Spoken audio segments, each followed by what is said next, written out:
ஏன் அனிதா, அங்க நடந்த நிச்சயார்த்தத்தில் கூட நீ ரொம்ப சந்தோஷமா தானே இருந்த. அப்புறம் எதுக்கு இந்த முடிவுக்கு வந்த? என்ன பிரச்சனை உனக்கு இப்ப சொல்லு.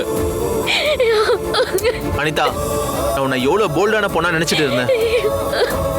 நீ இப்படி ஒரு விஷயம் செஞ்சேன்னு இப்ப வரைக்கும் என்னால நம்பவே முடியல அனிதா. ஏன் அனிதா, ஒழுங்கு மரியாதை வாயை திறந்து பதில் சொல்லு.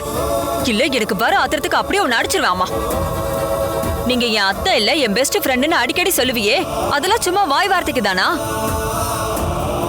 ஏற்கனவே நீ இப்படி ஒரு நிலைமையில இருக்கேன்னு வீட்டுல இருக்க நாங்க எல்லாரும் நொந்து நொந்து செத்து போயிட்டு இருக்கோம்.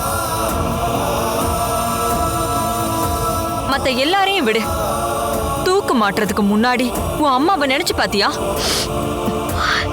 அவளுக்கு எப்படி அண்ணி ஏன் ஞாபகம் வரும்? நான் எக்கேடோ கெட்டு போனா என்னன்னு அவ நினைச்சிட்டு இருக்கா.